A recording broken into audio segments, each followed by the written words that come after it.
Hello, this is Everybody Settle Down. I'm Charlie Marlow. That is the great Eric Messersmith. We'll call this an emergency podcast slash show. You probably heard the news.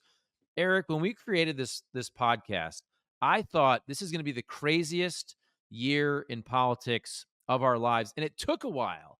It took a It did. while, but then it all happened in the last week or so. It's freaking nuts, man. Yeah, it's crazy. President Trump getting shot and then Biden stepping down with the convention in between and JD Vance being named VP. And now it looks like Harris is consolidated as the new nominee. That all happened in a span of, what was it, 9 days? Crazy. Yeah. Because you're right. For a while, we knew this election had the potential with these two guys to get absolutely wild. But it really wasn't happening. It was actually boring. It was like, okay, yeah, there's these two guys where there's this range of crazy stuff that could happen, but it's not happening. Instead, it was just kind of your run of the mill campaign. And the polls were not moving. That was the story of the first 6 months of the year. It was staying within a range no matter what events happen. And I'm thinking, okay, well, maybe this will just be one of those elections where we think it's going to be wild, but it turns out to be pretty standard. Maybe this is like, Romney Obama, but just with older dudes. Well, no, it turned out that was not what we were in store for. And now the craziness is here. Okay, so let's get your take first off on Joe Biden announcing yesterday via Twitter or X that he's going to step down. We still haven't seen or heard from Joe Biden, which, of course, if you go to X, the Oh, conspiracy theorists are he's already dead or that somebody wrote this letter for him and he doesn't even know that he has stepped down. But just give me your take because I've already given mine yesterday as it was happening. Give me your take on just Joe Biden stepping down, when he did it, how he did it, and all that. well, first of all, how? I mean, if you would have told somebody 30 years ago that a president is going to announce he's not going to run 3 months before the election, and oh, yeah, he's going to do it via X, first of all, people would say, what the hell is X? But secondly, they'd say, no, they're not just going to release a statement on social media. Again, they'd say, what is social media, right? So it's crazy how, like, LBJ did a 40-minute TV address from the White House in 1968 when he announced he wasn't going to seek reelection that year. So it just shows you how things have changed. By the way, a lot of parallels between this year and 1968 we can talk about later. Okay, so several things. I think a lot of things can be true at the same time. I think on the one hand, if you're trying to be objective, it is true that Joe Biden deserves a lot of credit for putting his party, his country, the election ahead of his own personal ambitions. I mean, this is a man who, everybody knows the story, has been in public life for over a half century, ran for the Senate in his 20s. He wasn't even old enough to be sworn in yet. They had to delay his swearing in because he was only 29 and you have to be 30 to be a senator. One of the youngest senators ever. Incredibly ambitious. It was clear forever he wanted to be president. Ran in 1988, flamed out in a plagiarism scandal. Came back 20 years later in 2008, was an also ran in that primary that was basically Hillary versus Obama. Then gets plucked from the scrap heap from by Obama to be the vice president. Wins, serves two terms as vice president, which almost always sets you up to be then the nominee. But his son Beau dies in 2015. It becomes clear that everybody wants Hillary on the Democratic side, the power brokers, to be the nominee in 2016. So they push him aside. Oh, subtly, it's like, well, maybe this isn't your time, Joe. You're still recovering from the death of your son. So he decides not to run in 2016, even though this man has wanted to be president forever and has at that point been the vice president for 8 years and is clearly the next in line. They skip over him. He decides not to challenge it, goes to Hillary. Then he comes back, is getting crushed in the Democratic primaries, a distant fourth or fifth in Iowa and New Hampshire. It looks like Bernie Sanders is going to be the Democratic nominee. And then another twist of fate, the party coalesces around him before and after the South Carolina primary. He becomes the nominee, beats an incumbent president, which isn't easy, even if it's somebody as unpopular as Donald Trump was. Then has a very impressive, again, if you're trying to be fair, legislative record over one term, probably the most significant domestic legislation we've seen passed since LBJ, who we mentioned earlier. Has a really good midterm, is set up to potentially win re-election, and then we know what happened this year. So when you think about that story, you can see why it would be so hard for someone in that position to let go. Even though it was clear and obvious to all of us for at least the last 3 weeks, maybe longer, that that should be what happens. You can Did he let go understand. though? Well, he was pushed. Did He was he let go forced. or was he forced?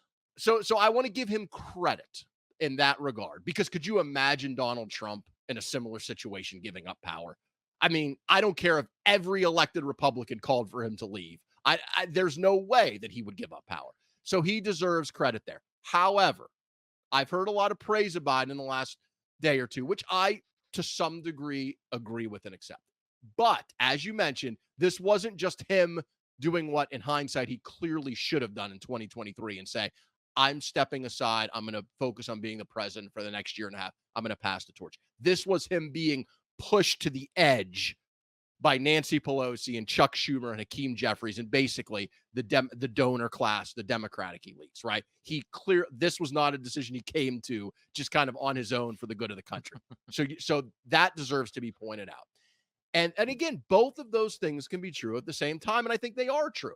And then there's a third element, which also should be talked about, which is Biden deserves criticism, and his family and his inner circle, for not coming to this when they should have earlier this year or last year.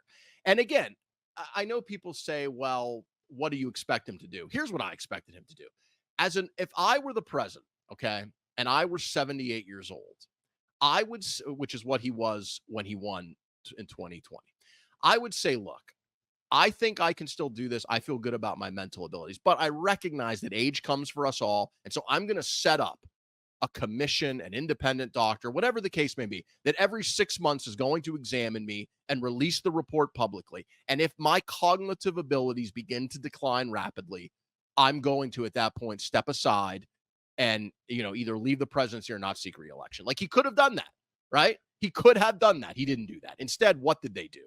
They insulated him, didn't want him to be too exposed, because they were probably seeing what we've all come to see in the last few months, which is the beginning of a cognitive decline that's fairly substantial.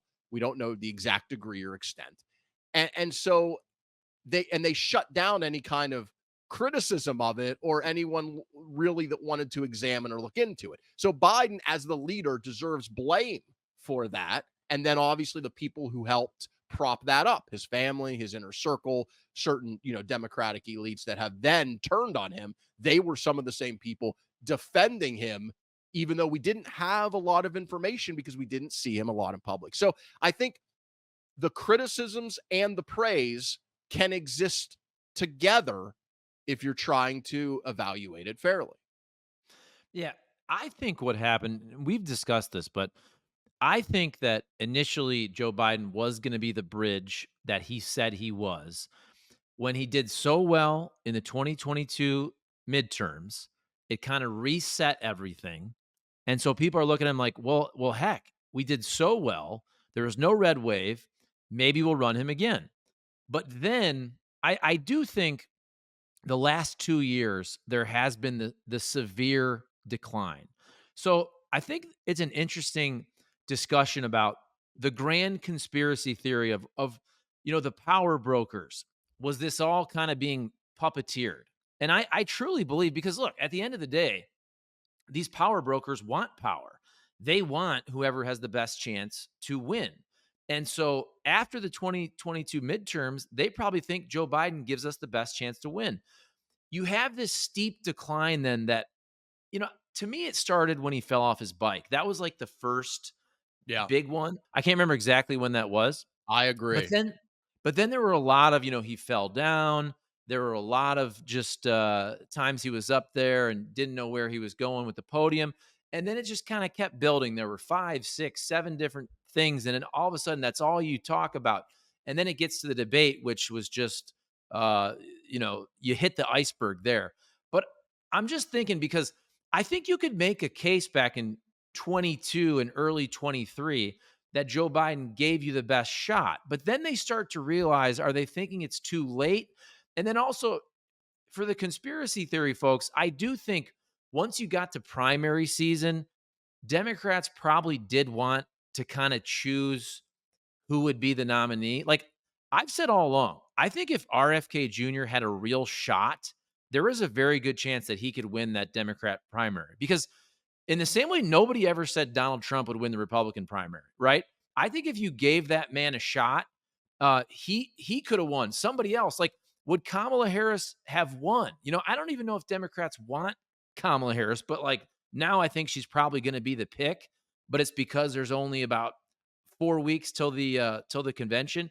I don't know. Where do you fall on that? Like the conspiracy theory talk about what did the power brokers actually want to happen? I think if Joe Biden doesn't have his disastrous debate performance, I still think they try to push him through. I still think you could make the argument that he gave them the best chance to win if he just had your typical Biden debate performance of the last couple years. It was so bad that it totally changed the game.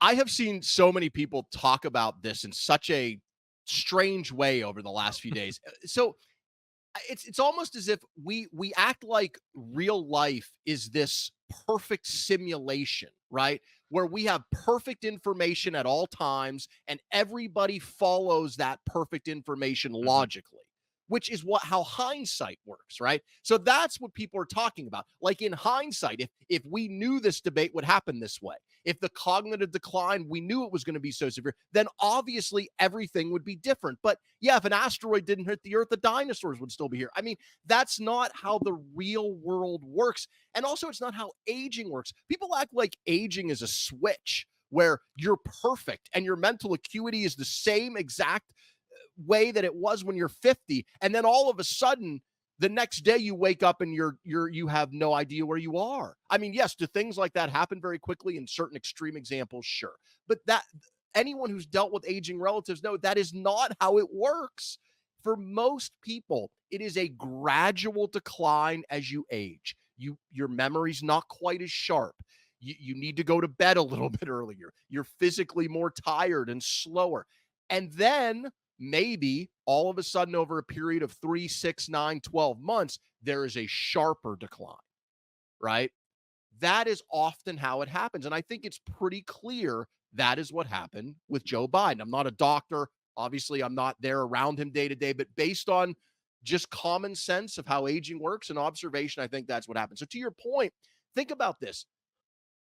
Again, you can agree or disagree, but he had an incredibly successful first 2 years, right? And yes, so maybe people say Obama was really running it. He was a figurehead.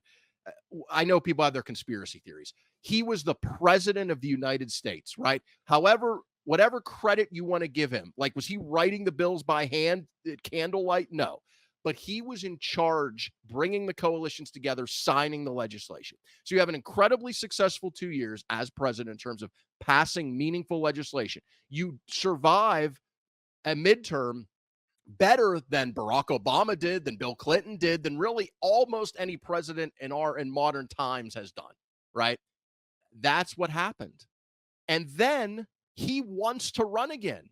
He because of course he does. He's wanted this his whole life.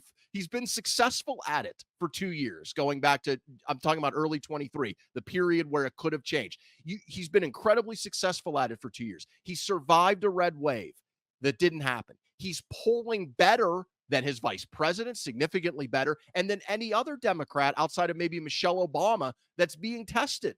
So the evidence is clear that and he wants it. So what are you going to do? No Democrat's going to challenge him given those circumstances. Like Gavin Newsom's not going to be like all of a sudden, hey, you know what? I'm going to take on this incumbent president who's polling better than I am and who has this legislative record and just survived without a red wave. I'm going to go. I mean, of course not. So yes, in the real world, of how things actually work. It's not some grand conspiracy. The evidence showed you Joe Biden probably gave you the best chance until he didn't.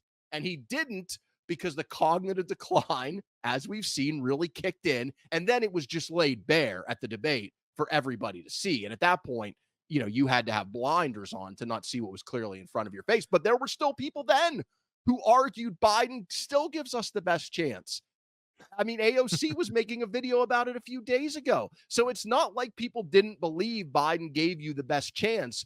Some people still believe it today. I don't. I didn't after the debate. But so you can understand how, again, it's the real world versus like a simulation where we have perfect information. So I think these conspiracy theories that Democrats rigged everything to get to this result, which is what you're seeing now in the right wing. A lot of right wing pundits and people online. It's like, this is a coup. They're using the word coup, right? Democrats rigged it. Okay, yes, there is some truth to that. As you mentioned with RFK Jr., parties often rig elections in the primaries to try to help the incumbent. That's why incumbent presidents don't get challenged a lot, right? Because it's very hard. We saw this with Hillary and Bernie Sanders in 2016. She wasn't even an incumbent. The party's going to tilt the playing field, shall we say, to make it harder for the challengers. And also, people are going to make decisions. Like Donald Trump decided not to debate this year. RFK and Marianne Williamson could have had debates, and Dean Phillips, if RFK had stayed in. Nothing was stopping them from having a debate, but Joe Biden wasn't going to show up. Does that mean it wasn't democratic? People still voted. Donald Trump didn't show up to any debates. Does that mean he didn't actually win the Republican nomination? No.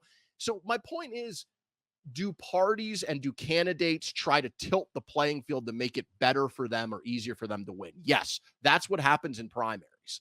That doesn't mean that it's a coup. Persuading a man, okay, who isn't even the official nominee yet. The nomination becomes official at the convention. Nobody took the nomination from Joe Biden. He wasn't yet the nominee. He was certainly the presumptive nominee, but he wasn't the nominee. That's the first point. That's kind of important.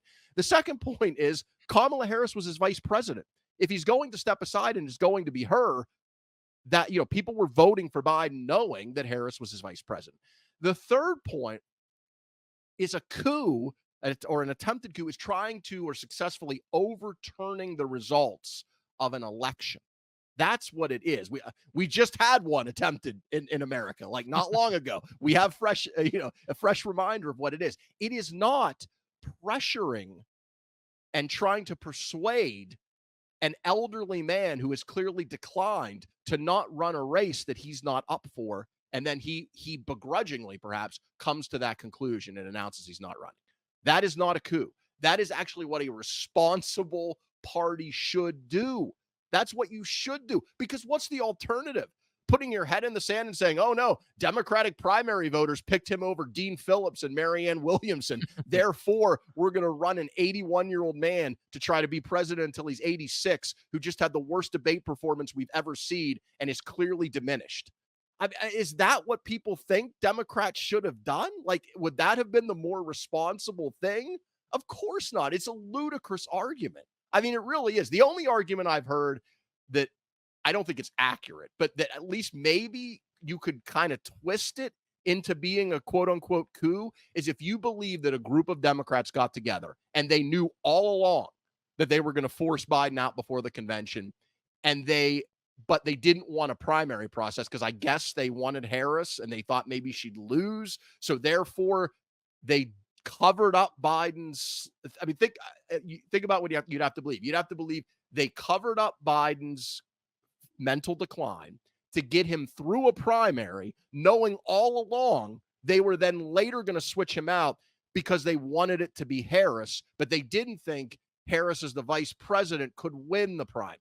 You would have to believe all those things. Like they're sitting there a year ago and they're devising this diabolical scheme and they know exactly how it's going to play out. I mean, look, people can believe whatever they want to believe. But again, I think the much more compelling case is what I laid out earlier in terms of how the dominoes fell. Yeah, and I agree with most of what you just said, but to me, it does still feel at the end of the day undemocratic. And a lot of it, I do think, is because of circumstance. I think you can kind of go the conspiracy theory route here and there, but big picture, I think it's a lot of things happened very rapidly. And the biggest part was Joe Biden's rapid decline that really accelerated over the last, let's say, 18 months or so. So I think we're pretty much in agreement there. I will say though, what bothers me more what bothers me more is not necessarily not having a primary, although with hindsight, I wish the Democrats did have a primary.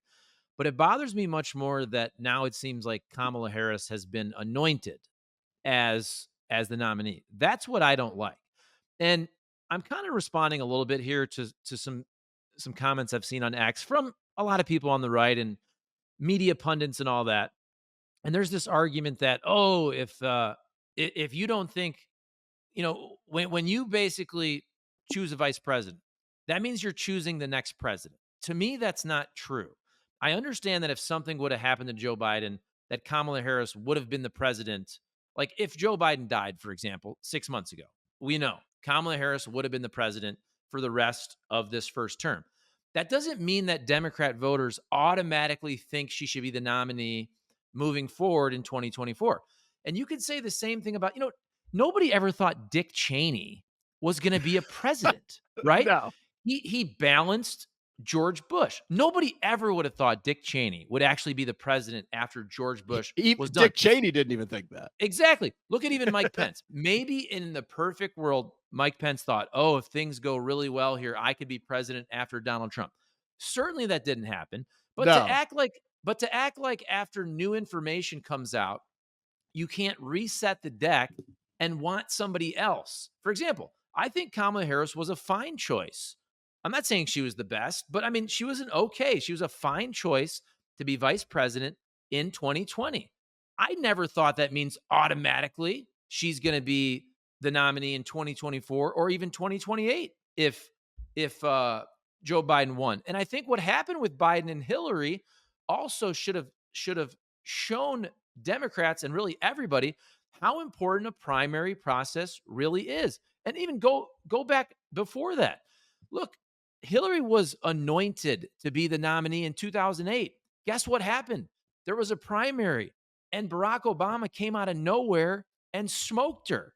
In the Yeah. same way, Hillary was then anointed again in 2016. Oh, you're going to be the president. Joe Biden basically didn't even jump in there. Maybe if Joe Biden would have jumped in that primary, he would have beaten Hillary Clinton. I don't know, but I think it shows that these primaries are important. Like you need to allow the voters to choose someone. And so look, I know the last several months have been weird. There isn't a primary, but like they could have a quasi mini primary right now, Yeah. even if it's only for 4 weeks or so. And it pisses me off that Kamala Harris now is the anointed nominee.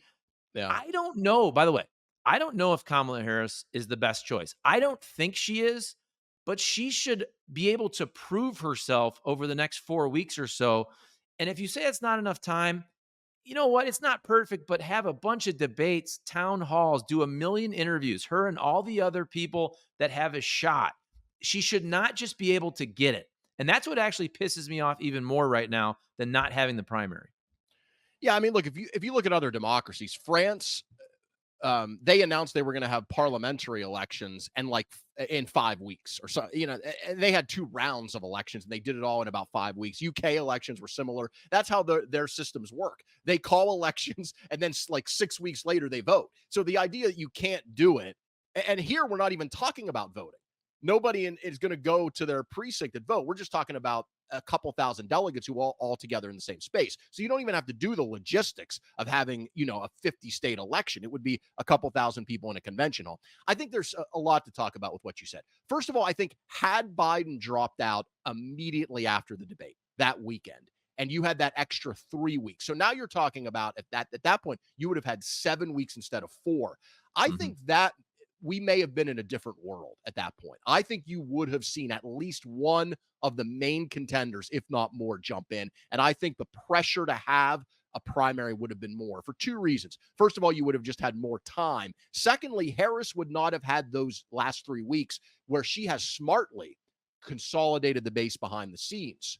Clearly, there's been conversations, but also she's been out publicly a lot in the last 3 weeks. Now, part of that's because it's a campaign, but also part of it is she knew, I think, this was an audition. And she Mhm. did pretty well. And the reviews were pretty good. And so that helped her consolidate. So what would I prefer? I would have preferred, and I've said this all year, an open process.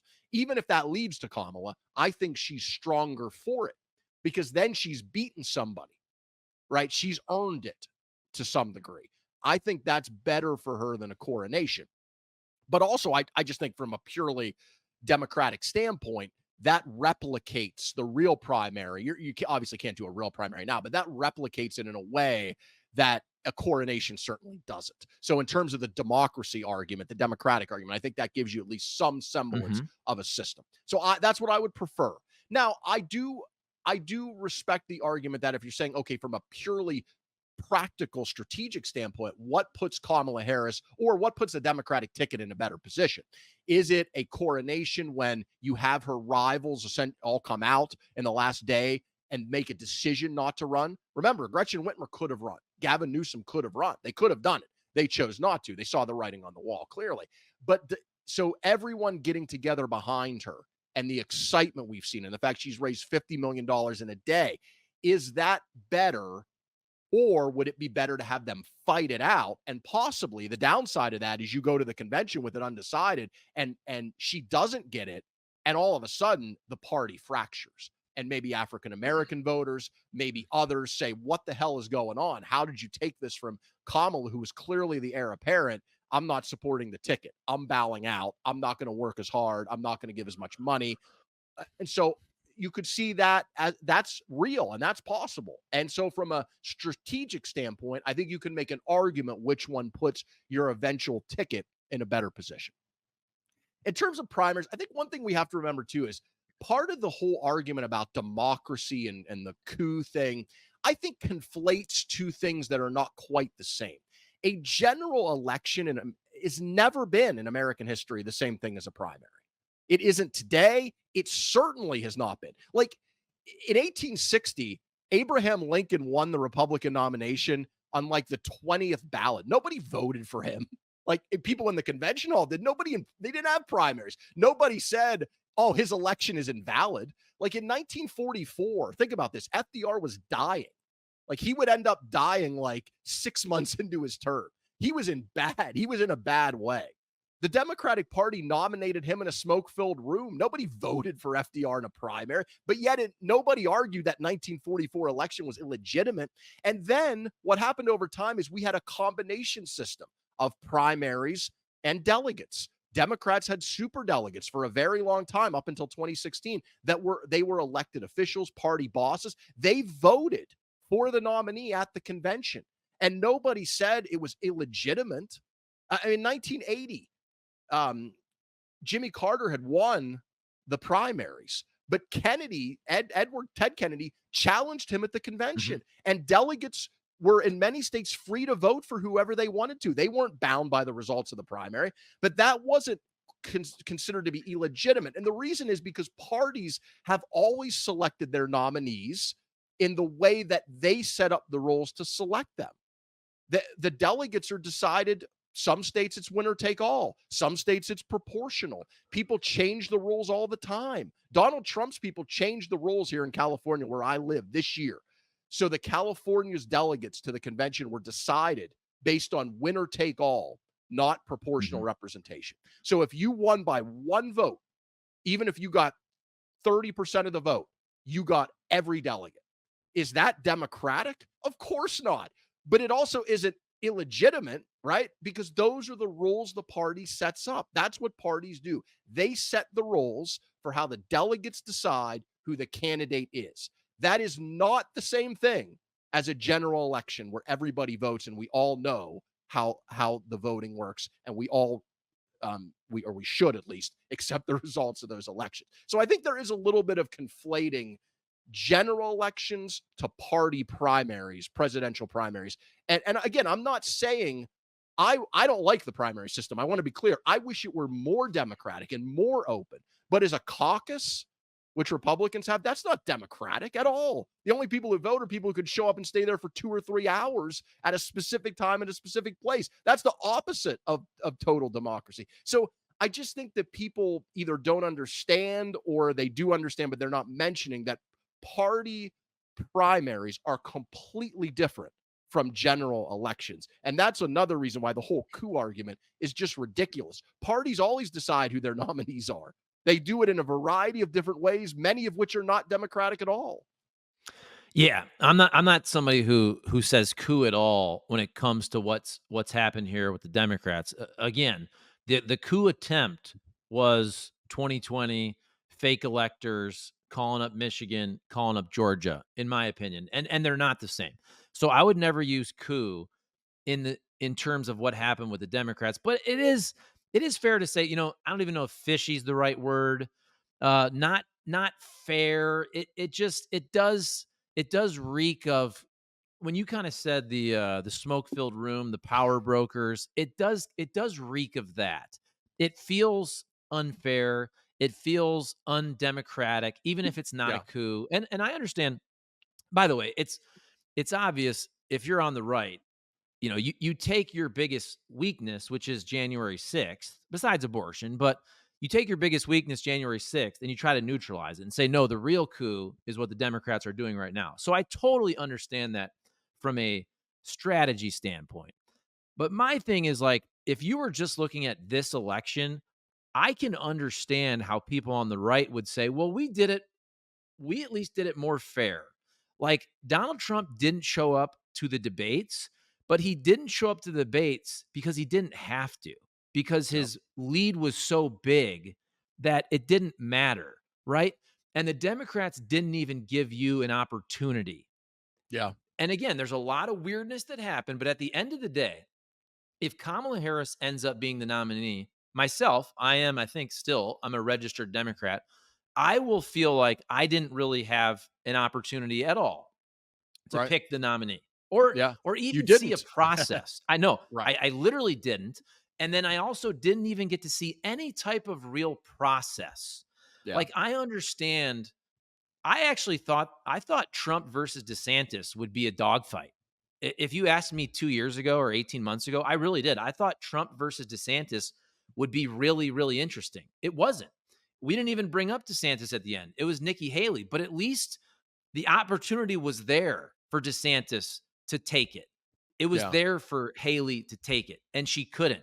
And so, I don't know.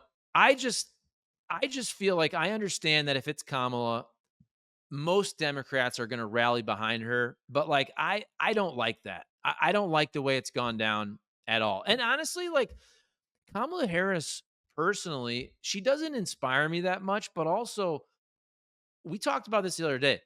I'm not the person that pays so close attention to politics all the time.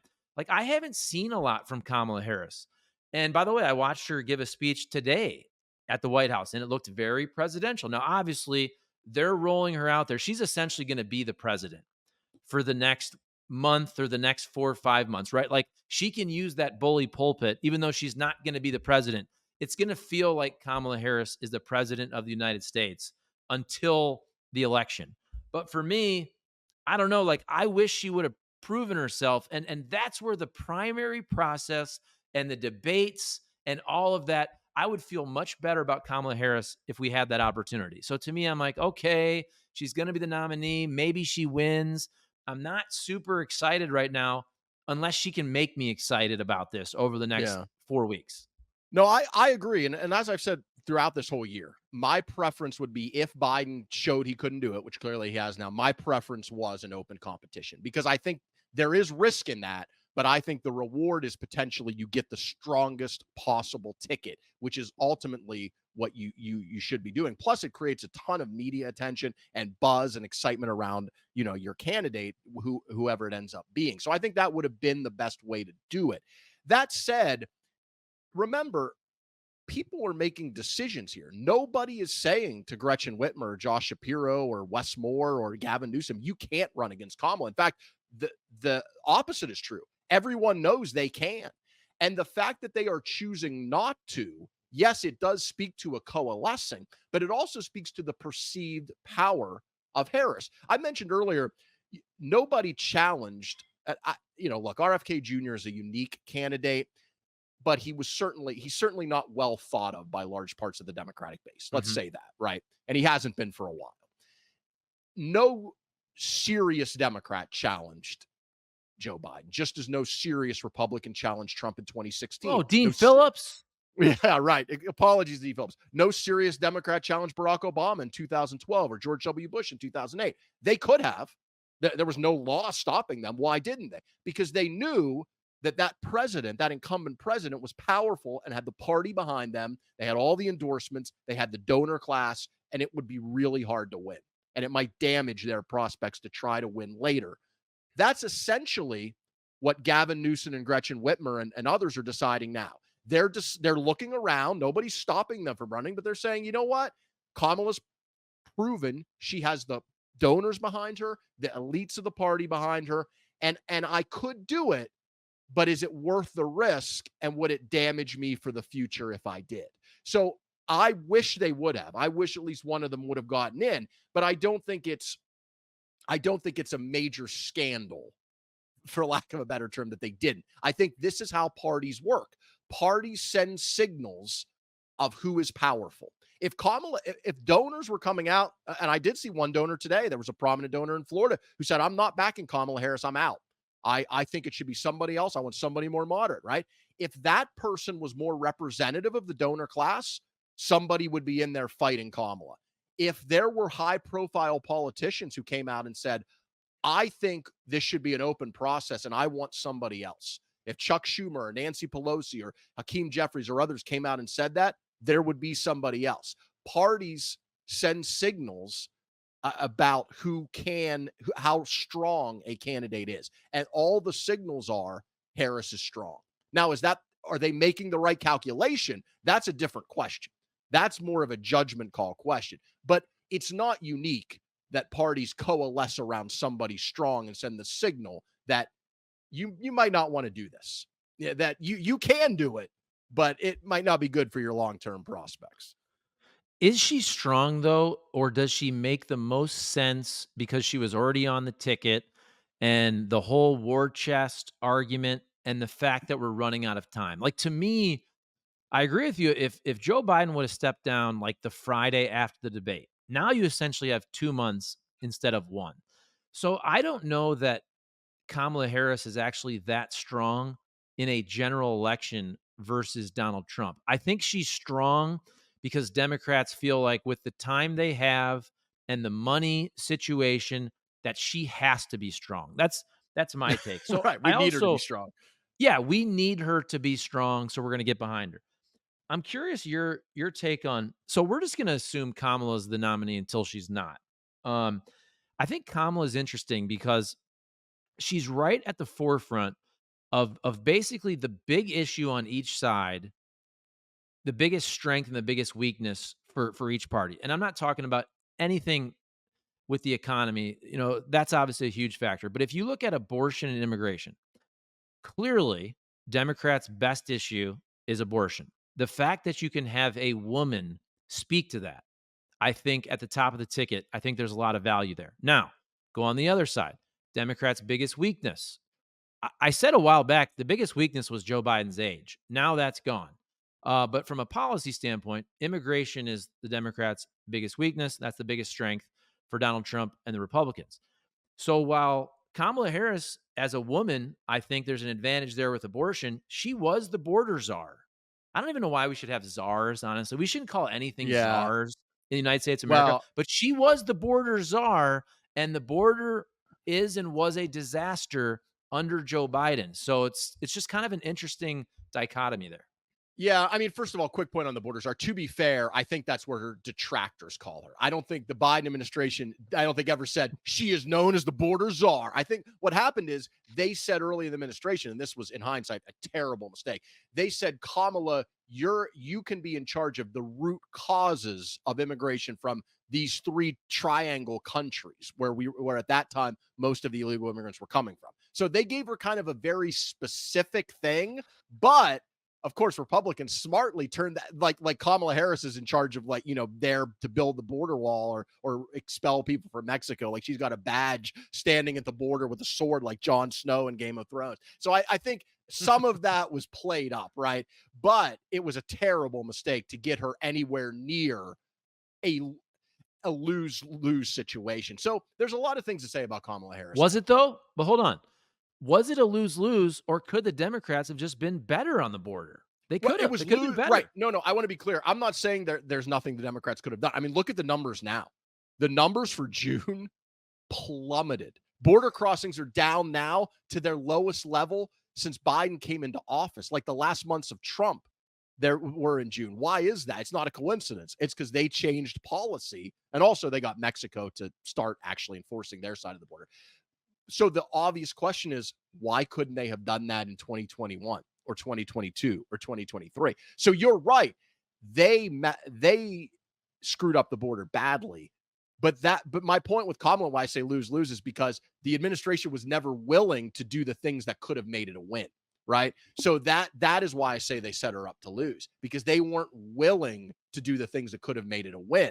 And if you're not willing to do those things, you don't put your VP and your essential heir apparent in a place where she's not going to get a win. So look, here's the thing about Kamala Harris. She struggled badly in her presidential run. We all know that. And then she was picked to be vice president. Let's face it. If she wasn't a black woman, she wouldn't be there, right? That doesn't mean that she isn't qualified. That doesn't mean that she was a terrible pick. But Biden said he was going to pick a woman, and it became clear he wanted to pick a black woman. And then in the first year, she struggled. We mentioned the border issue. I mentioned a couple of bad interviews she had. There was a lot of turnover in her staff. And so a perception set in that she was in over her head, wasn't qualified, and she started polling very badly. Had worse favorability ratings than Biden, performed worse than Biden in polls against Trump. But again, if you're looking at part of why the party coalesced around her, and I totally agree, part of it is the logistics. It's the time, it's the money, it's the practical implications of running a campaign. That has helped her. But if she were still polling very badly against Trump, if she wasn't performing better in her appearances, somebody would be in there fighting her for this nomination. What happened is, to be fair to her, and I've seen her several times, she's much better now. Now, will that hold up with the bright spotlight as the candidate, as the nominee? Who knows? But I'm saying she's improved. She's much better in interviews that I've seen. And her polling, this is important, has improved. Why is she considered to be stronger? Why is no one challenging her? Well, part of it is the data. She is polling better, and has been for a few weeks now since the debate, than Biden against Trump. She in our Real Clear Politics average, she's down by 1.7 points. Now, it's always weird when you pull people who aren't the actual candidate. And that's why I always say you always have to take it with a grain of salt. When you're pulling Gavin Newsom or Michelle Obama or, Pete Buttigieg, it's not the same thing as pulling them as if they were the person, right? You can't recreate the world where they are the actual nominee. So I'm not saying polling with these hypothetical candidates is everything, but it's something.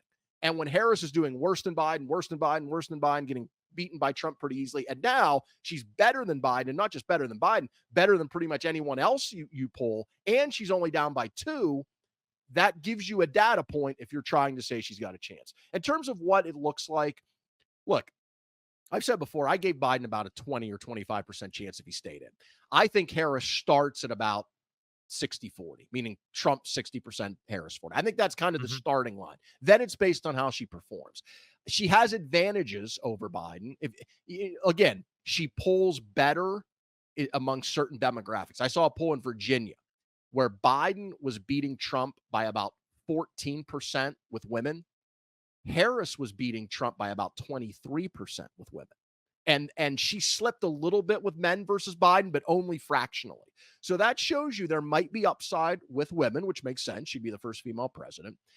African Americans, we all know in the polling that Biden was getting around 70 to 75% of African Americans. He got about 90 or close to it in 2020, high 80s. So that's a slippage. Can Kamala Harris bump that number back up to the mid to high 80s? Also, Hispanics.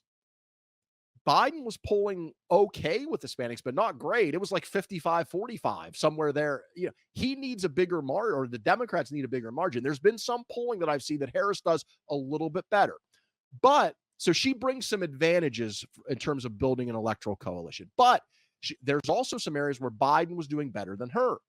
I mentioned a slight slippage with men in that Virginia poll. Also, older voters. Biden was doing well with older voters, which had been one of Trump's strengths in the past. White voters, older white voters. Again, I think the race thing is worth talking about. I think most of the people who that's an issue for already were in the Trump camp. Like, I don't know that. I'm not saying there aren't any, but I'm skeptical how many voters there are who were going to support Biden, but now that it's Kamala, for racial reasons, are like, nah, I'm out. You know what I mean? Like, could you find that voter? Does it exist in a country of 330 million? Yes, I'm sure it does. Do I think it's a substantial number of people? I don't. So the point is, the coalition is different. There's some subtraction, there's some addition. What's the overall result? I mean, the polling would tell you it's slightly better. Harris is doing better than Biden. And now she has everybody behind her in the Democratic Party. She has got, Does she? look, What about well, or Obama, most. though? Obama says Well, he wants an open process. That's what I want. I don't know that he said he wants an open promise. He didn't endorse Kamala. And I think, look, this is what Obama did in 2020. People were like, why is he not endorsing Biden? It's his vice president. Obama sees himself as the party gatekeeper, clearly, like the grand poobah of the party. And so he wants to be the guy who has credibility with everybody, so that when he needs to make it happen, like you saw this in 2020, he met with everybody. You remember how many candidates there were in 2020? They had to do like multiple debate stage. Yeah. There were like 20 candidates at one point. And he met with all of them and gave them advice and count. And then what happened? When things needed to move before Super Tuesday, what did you see happen? Pete Buttigieg, Amy Klobuchar drop out, endorse Biden within like 24 hours. We all know, there's been reporting, Obama was in on those calls, right? That's what Obama sees him. And I think it's the same thing for like Pelosi and Schumer and Jeffries, who also have not come out and endorsed Harris. I don't think that's because they don't have faith in Harris. I don't even think it's because they want an open process. I think it's because they don't want to be seen as putting their thumb on the scale. Do you know what I'm saying? They want it to materialize without them first, right? So I think that's what the Obama thing is about. My point is, with Harris, now that she has excitement. She raised $50 million in 24 hours. I mean, I'm sure you've seen this on social media. You can feel the energy among Democrats where they were like The Walking Dead a few days ago, right? Is it Now, real, though? right. Is it real, and is it sustainable? We don't Is it know. just But the point, because it's there now. right, but is it just because, and look, Biden is a low bar right now. Comparing Harris to Biden is a low bar. I'm trying to compare Harris to other candidates that might be better than her. I think once you get rid of Biden after the debate, there's going to be some excitement. You're going to raise some money. I don't know. I don't feel a lot of excitement. I feel a lot of forced excitement, personally. Yeah, it could be. I mean, it's hard to tell how much of that is the excitement to get rid of Biden and how much is actually for Harris. And again, I'm not trying to make the case that Harris is some political juggernaut, or that I think that I know for certain she'll be great. What I'm saying is she gives you a chance that you didn't really Mhm. have before. I would prefer the open process, because then, even if it's her, at least she has that stamp now of credibility, as she has earned it in some type of process. And if it isn't her, that would mean someone killed it. Because think about it. I mean, Yeah. they'd come in as a huge underdog. If someone was able to topple her, then that person really earned it. Like, they are someone who is a political force. I think the other thing that really matters now, in a way that it usually doesn't, is the vice presidential choice. Mhm. Typically, it's kind of like, whatever. People vote top of the ticket, and they still largely do. I mean, most voters are going to vote based on their opinions of Trump and Harris. But I think because of these circumstances, and how late we are in the process, it really does matter a lot with the Democratic ticket. And in that regard, I've said all along, for many reasons, starting with just kind of electability, and how you need to cobble together the 270 electoral votes. I think Gretchen Whitmer, the governor of Michigan, and Josh Shapiro, the governor of Pennsylvania, were my two leading contenders. But I will say, now that it's Kamala, and based on the electoral map, I think it should be Shapiro. I watched an interview with him. I went back today and looked at this because look, a lot of the people they're mentioning, Roy Cooper, the governor of North Carolina, Andy Beshear, the governor of Kentucky, Mark Kelly, the senator from Arizona, Whitmer. Like, I'm not watching these people on a regular basis all the time. I see, clips and things here or there, but I actually went back and watched some Shapiro stuff because I wanted to make sure, like, because I was like, the things I've seen of him, are they really representative of like what he is as a politician, or am Mhm. I only? So I went back and looked at some things. He's really good, man. I mean, he has the chops, and got a calm demeanor. He's considered to be fairly moderate for the modern Democratic Party. He's got high approval ratings of Pennsylvania, and I really think Pennsylvania is going, if it's a close election, I really think Pennsylvania is going to be the key state for the Democrats. I mean, yes, they need to win Michigan and Wisconsin too, but they've been polling a little bit better in Michigan than they have in Pennsylvania, and he's really popular in Pennsylvania, so it makes sense from an electoral standpoint. And again, it's not just because of where he's from. I think he's really good. And I've Mhm. seen some things. Some people have mentioned the Jewish thing. He is a Jewish. He would be the first. I don't believe we've never had a Jewish president. I don't believe we've ever had a Jewish vice president. Joe Lieberman was the nominee with Al Gore in 2000. He was Jewish, but in the modern Democratic Party, let's be honest, there's a lot of anti-Semitism right now. Like, let's be frank about it. That's what it is. I'm not saying it's the majority of Democrats, but there is a fraction of that party that is anti-Israel to an extreme degree. So that is something to consider. It shouldn't be, but it is something to consider. Although on the other side, there are some Jewish Democrats who I've seen, some I even know, who have left the party, or at least weren't excited about the party because of what they perceive to be as the Democratic Party turning its back on the Jewish community. Mhm. If you had a Jewish vice president, maybe you bring some of those voters back into the fold. So again, it's kind of like with Harris at the top of the ticket. There's addition and subtraction for every candidate. Every candidate's going to have a unique backstory, unique coalition they bring to the table. I just think Shapiro makes so much sense for a variety of reasons. To me, he's the obvious pick. Yeah, see, I usually don't think the vice president matters that much either. Although look, some African American voters will tell you that Kamala being on the ticket was big to get them to vote for Biden back in 2020. Like Bashir seems like a really good, reasonable dude, but is he going to deliver Kentucky? No, that's not No. going to happen. So like I do think this time around you actually need to pick a VP that can give you a very good chance to deliver a state. So, and I'm talking about a straight up swing state. So to me, you'd have to either go Shapiro, Whitmer, or I think Mark Kelly. So here's an interesting deal with Mark Kelly is, I've read that okay, you don't want to lose a senator in a state like that where you might not get that senator back, right? You might not get a Democrat senator back. But the fact that he seems very reasonable, border state, right? He can speak to the issues on the border from Arizona there. Maybe he could help deliver Arizona. I don't know. But again, like you got to think he could speak to immigration very well, which is a big weakness for Kamala Harris. And then also, you know, I don't necessarily think gun control is going to be like a big issue this time around. It doesn't feel like that, but his wife is Gabby Giffords, right? I mean, I don't know. I feel like there's a lot of value. I hate to be this guy. We had this argument. You wonder if the United States is ready for a woman president. And when I say that, I mean somebody who can win. Because we thought Hillary could win, right? 8 years ago. She didn't. Do I think United States could vote for a female president? Yes, I do.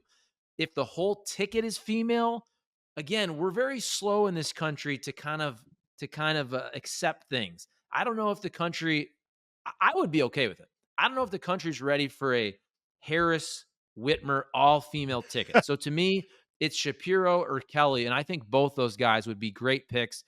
Bashir, I don't know. I'm sure he's a great dude. I've seen him a little bit. He's not going to deliver Kentucky. So No. strategic value to me, it should be Kelly or Shapiro. And I understand you don't want to lose a senator in Arizona. So I think I agree that Shapiro is the best pick. Or Roy Cooper, the governor of North Carolina, which remember, Biden Okay. lost North Carolina by less than 2 points. Now, he hasn't been polling, obviously, as well, but of course, he's not in the race anymore. So, Yeah. who knows? It seems like if you're ranking the swing states, and this may change with Harris, but if you're ranking them, Michigan, Wisconsin, Pennsylvania are very close together in that group of kind of in if it were a neutral environment, kind of could go either way, right? And then it seems like based on the polling and the betting odds say this too. Trump is around a 75% favorite in Arizona, Georgia, Nevada. They're like on another tier. And then I think North Carolina is kind of right behind them. Like it's close to Arizona, Georgia, Nevada, but I think Trump is a little bit more of a favorite in North Carolina. So maybe Cooper could do that. It's very interesting if you think about it, because look, I'm the kind of person who says, and I was critical of the Harris nomination, not as VP, not because I have anything against Kamala Harris. I think she's, I want to be clear, I think she's underrated. I think she has been better the last year and a half. And I really think she's got a chance to be pretty good as a nominee. How good? Who knows, right? But I was critical of her selection, not because of her, but because of the idea that I'm going to pick a woman and I'm going to pick a black woman. Yeah. Like if you land on a black woman, that's great, but pick the best person. But it's interesting that people who are critical of that now think about what's happening. She's almost certainly going to pick a white man, right? So it's reverse, like Yep. affirmative action, if you will. Basically, you're like, oh yeah, she has to pick a white man, and all the people we're talking about are white men. But I mean, think about it: Gretchen Whitmer, Wes Moore, the governor of Maryland, Raphael Warnock, the senator from Georgia, Cory Booker, the senator from New Jersey. These are stars of the Democratic Party, but we're not even talking about them for the most part because everyone's like, oh, it has to be a white man. You can't have two women. Like, no chance. You can't have a woman and a black man. So that's kind of funny. That's like the reverse. It's like the affirmative action for the white man. That said, the reason I like Shapiro is not because he's a white man. It's because, yes, he's the governor of Pennsylvania. Yes, he's fairly moderate. He can maybe speak to some of those rural or exurban voters that Republicans have been dominant with lately, but also because he's really good. I think people don't know how good he is because he is certainly not a household name. You said the other week, I think it's true. Most people in Pennsylvania either have never heard of him or know almost nothing about him, which is true of most of these candidates. Yeah. But I just think he's really good. I think he's got the chops. He's only been the governor for 2 years, but he was in elective office for a long time before that in Pennsylvania. He was the attorney general. So we'll see.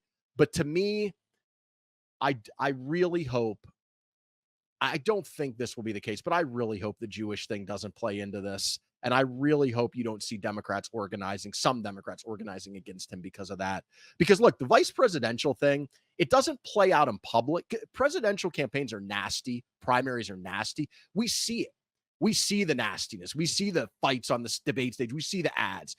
It's not like that for vice presidential candidates. It's just as nasty, but we never see it. Nobody's running ads to be VP. There's no VP debates. Like if you read the story, I read a good story about Vance and Burgum and Rubio, and like how their allies were calling Trump not just to talk up their guy, but to knife the other guys. Mhm. Like that's what happens, but we never see it. Now, in this process, because it's so short, maybe that won't happen. Maybe it'll be all kumbaya and like, everyone will come together but I wouldn't rule it out that we have your typical kind of VP knifing behind the scenes that usually happens in these kind of races.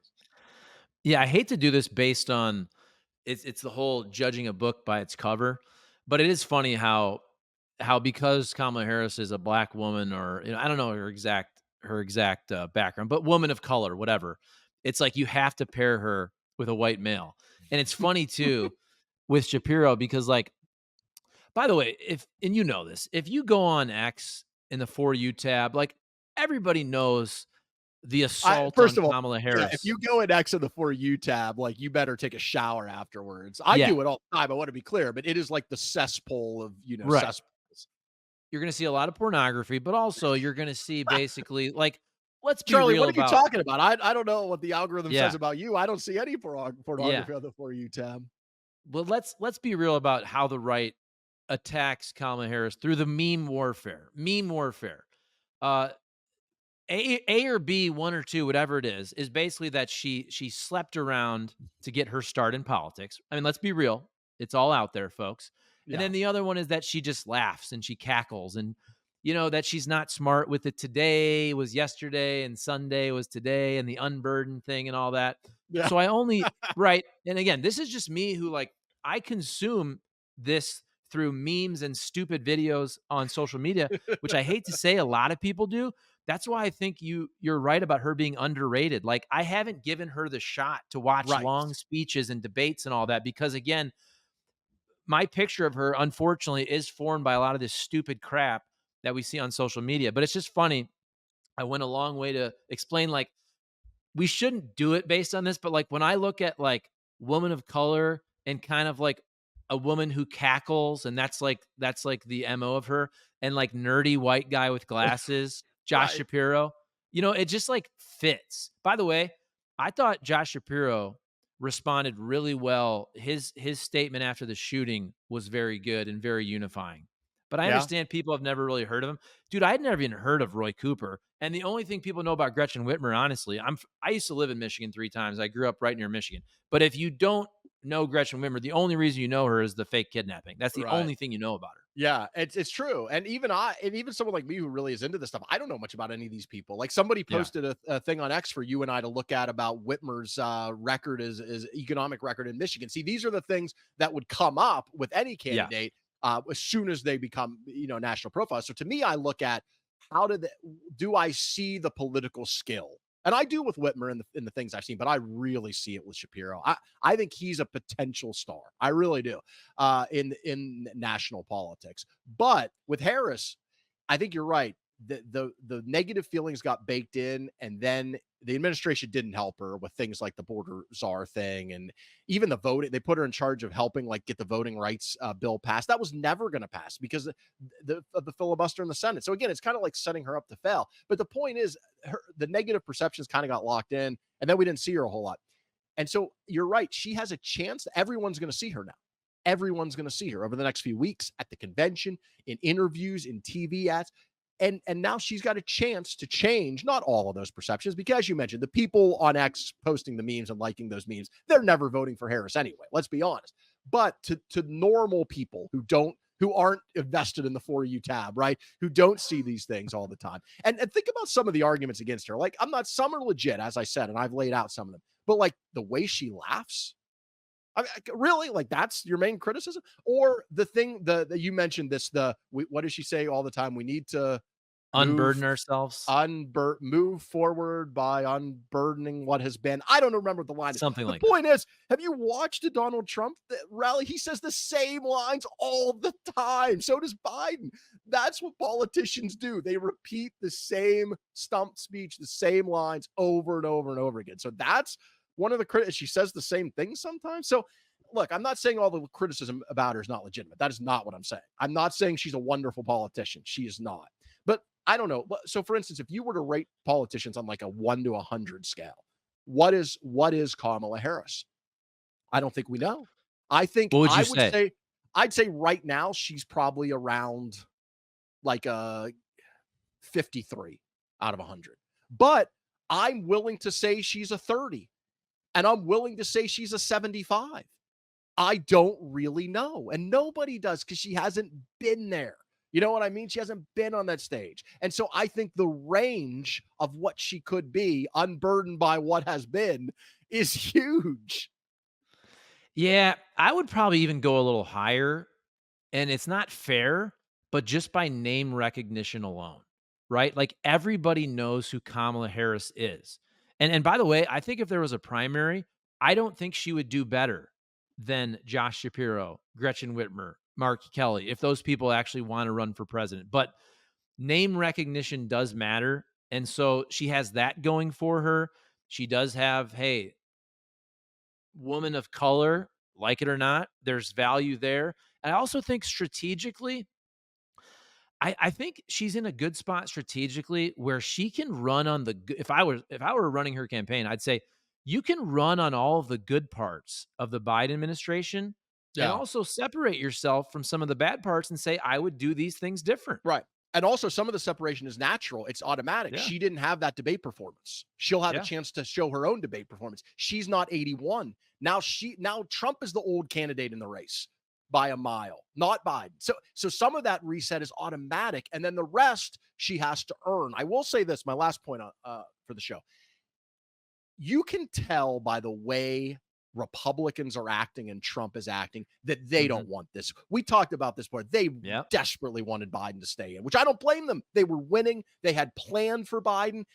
And now the race is flipped on its head. Trump went on one of his true social diatribes about Biden. He wasn't talking about Harris over the last 24 hours. It was all about Biden and what is Biden doing. And you see the arguments from conservatives. What are they talking about? This is anti-democratic. It's an attempted coup. She can't use the money. We're going to sue to keep her off the state ballots. That tells you everything you need to know about why this was such a smart, yes, obvious, but obvious things don't happen in politics and in life sometimes, even if they're smart, right? We may know that's the right thing to do. We all know it's right to eat vegetables and fruits and not, chocolate sundaes. But what do? We still eat the chocolate sundaes. So just because it's obvious that something is the right thing to do doesn't mean it gets done. The fact that it got done, which is the sign of a mature and smart strategic political party, what the Democrats did, show the reaction of the other side tells you all you need to know. Their reaction is they don't like this because again, it doesn't mean they're going to lose, but now it's game on. It's a brand new contest. It's a whole new fight, and it's a fight that I think for the first time in a while, Democrats think they can win, and Republicans think they can lose. There you go. We'll end on that. Perfectly well said. Everybody settle down. Please comment, like, subscribe, share the show, put it in your group text, put it on social media, keep this thing rolling. We're going to be doing tons of shows, tons of content moving forward with this crazy next month and then crazy next 4 months or so before the election. All right, Eric, see you, buddy. Thanks.